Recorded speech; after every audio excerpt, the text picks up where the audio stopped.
करो वह रहे न नर पर अवसित। इन कवियों ने जीवन के प्रति यथार्थ दृष्टिकोण को अपनाया। पीड़ित मानवता के प्रति सहानुभूति इनके काव्य का प्रमुख विषय है।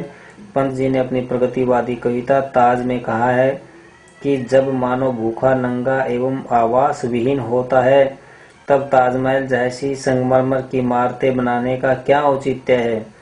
जीवित जन के लिए झोपड़ी नसीब नहीं और मरे हुए लोगों की याद में संगमरमर के भवन बनाए जाए, यह कहाँ का न्याय है। पंत जी ने अपनी प्रगतिवादी कविता ताज में कहा है कि जब मानव भूखा, नंगा, आवास विहीन हो, तब ताजमहल जैसी संगमरमर की इमारतें बनाने का क्या औचित्य है। स्फटिक सौंद में हो श्रृंगार, मरण का शोभन, नगन उक्ताधुर वास विहीन रहे जीवित जन।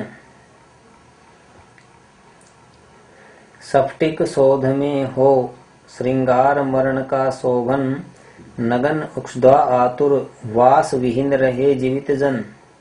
प्रगतिवादी कविता में धर्म और ईश्वर का विरोध भी इसलिए किया गया क्योंकि इसमें कुछ लोगों ने शोषण का हथियार बना रखा है। ईश्वर, भाग्य, धर्म, पूर्वजन्म, स्वर्ग नरक के विरुद्ध प्रगतिवादियों ने जेहाद बोल दिया। दिनकर घोषणा करते हैं, भाग्यवाद आवरण पाप का और शस्त्र शोषण का, जिससे रखता है दबाकर जन भाग दूसरे जन का। भाग्यवाद आवरण पाप का और शस्त्र शोषण का, जिससे रखता है दबा एक जन भाग दूसरे जन का। दिनकर जी। प्रगतिवादी कवि एक ऐसी तान सुनाना चाहता है जो उथल पुथल मचा दे। वस्तुतः उसकी सामाजिक चेतना अति मुखर है। समता मूलक समाज की स्थापना करना ही प्रगतिवादियों का प्रमुख लक्ष्य है। उनकी संपूर्ण मान्यता इसी लक्ष्य की ओर केंद्रित है। देश हमारा भूखा, नंगा, घायल है बेकारी से, मिले न रोटी रोजी रोटी, भटके दर दर बने भिखारी से।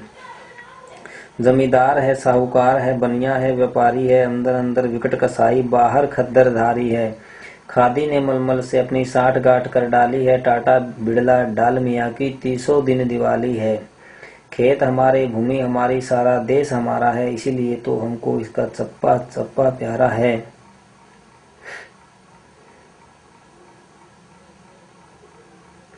राम राज में अब की रावण नंगा होकर नाचा है, सूरत सकल वही है, भैया बदला केवल ढांचा है।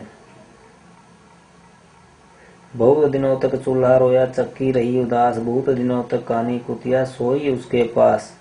5 वर्ष की बनी योजना, एक नहीं 2-3, कागज के फूलों ने ले ली सबकी खुशबू छीन।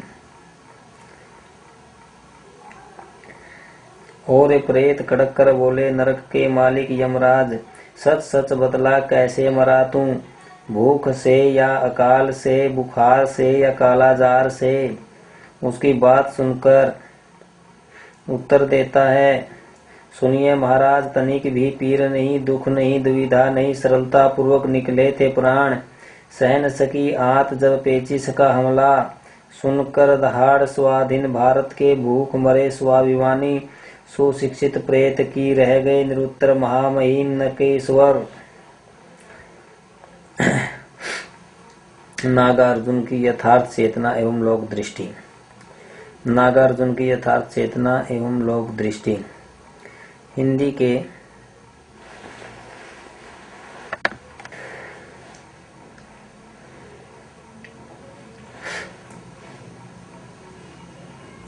नागार्जुन यथार्थ चेतना एवं लोक दृष्टि।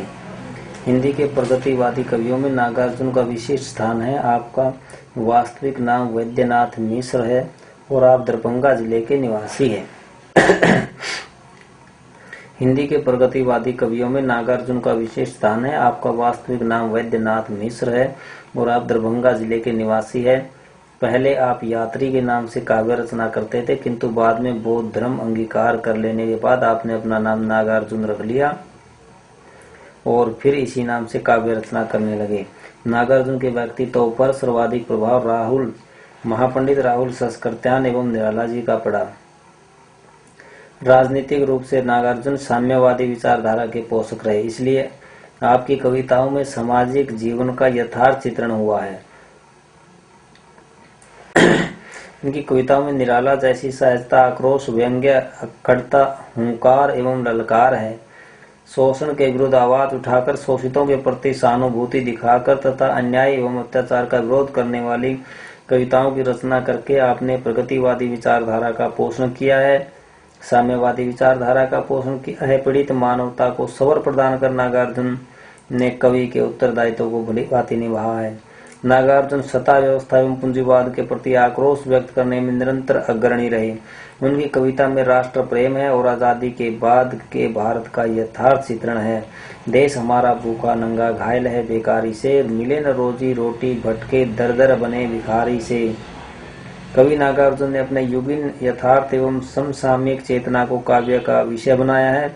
वे यह देख रहे थे कि शोषित वर्ग अपना अभावों की चक्की में पीस रहा है, कृषक अनेक समस्याओं से जूझ रहा है, श्रमिक भरपेट भोजन नहीं जुटा पा रहा है, किंतु ऊंच वर्ग भोग विलास को में पानी की तरह धन बहा रहा है। लोग मुखौटा लगाए हुए हैं, जिंदगी जी रहे हैं, बाहर से खद्दरधारी है पर भीतर से वो सब कसाई है। जमींदार है, साहूकार है, बनिया है, व्यापारी है, अंदर अंदर विकट कसाई, बाहर खद्दरधारी है। सामाजिक विषमता की बढ़ती हुई खाई उसे दुखी करती है और वह अपनी पीड़ा को इन शब्दों में व्यक्त कर उठता है। खादी ने मन से 60 गांठ कर डाली है, टाटा बिरला डालमिया की तो 300 दिन दिवाली है। यहाँ स्पष्ट ही खादी का प्रतीकार्थ राजनीतिज्ञों तथा मलमल का प्रतीकार्थ धनिक वर्ग से है। राजनीतिकों के साथ साथ धनवान उद्योगपतियों की 60 गांठ है तथा दोनों मिलकर गरीबों को लूट रहे हैं। इसीलिए खादी और मलमल की 60 गांठ है, राजनीतिज्ञों और धनवान उद्योगपतियों की 60 गांठ है। कवि को अपने देश के खेत खलिहानों से प्रेम है, इसीलिए वह कहता है खेत हमारे, भूमि हमारी, सारा देश हमारा है, इसीलिए तो हमको इसका चप्पा चप्पा प्यारा है। चीन के आक्रमण के समय स्वदेश अनुराग में डूबा कवि का हृदय पुकार उठा, आज मैं तो दुश्मन हूँ तुम्हारा, पुत्र हूँ भारत माता का, और कुछ नहीं हिंदुस्तानी हूँ महज, प्राणों से भी प्यारे हैं मुझे अपने लोग, प्राणों से भी प्यारी है मुझे अपनी भूमि। नागार्जुन की प्रमुख कृतियां युगधारा 1956। नागार्जुन की प्रमुख कृतियां युगधारा 1956। नागार्जुन की प्रमुख कृतियां युगधारा 1956, सतरंगे पंखों वाली 1959, प्यासी पथराई आके 1962 और भस्माकुर। इसके अतिरिक्त उनकी कुछ लघु पुस्तिकाएं भी प्रकाशित हुई जिनके नाम है खून और शोले, प्रेत का बयान, चना जोर गरम, अब तो बंद करो देवी यह चुनाव का प्रहसन।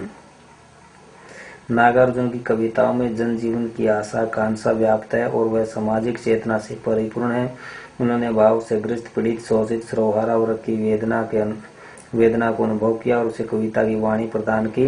डॉक्टर प्रकाश चंद्र गुप्त का यह कथन नागार्जुन के कृतित्व पर सही चित्रित होता है। नागार्जुन ऐसी साहित्यकार है जो अभावों में ही जन्मे हैं।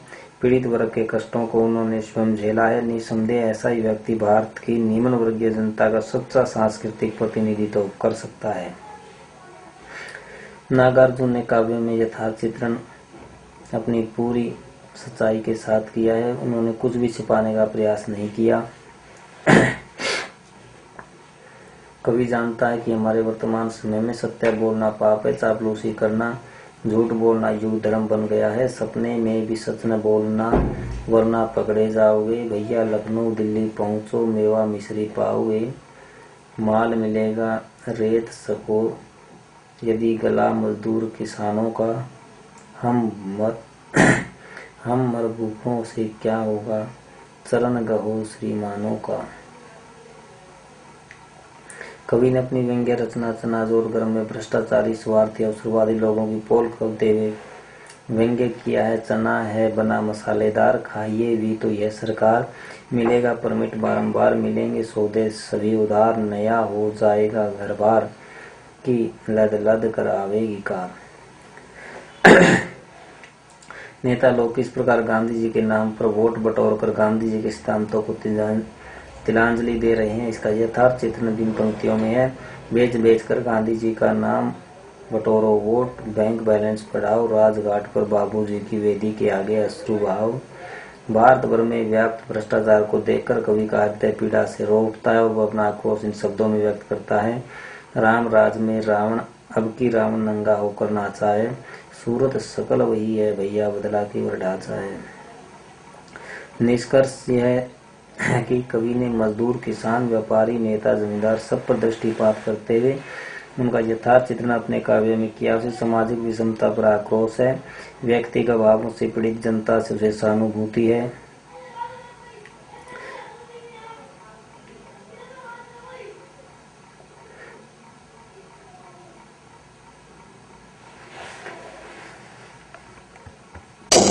आप उसको पूरा ब्यौरा ले सकते हैं 100%, 98%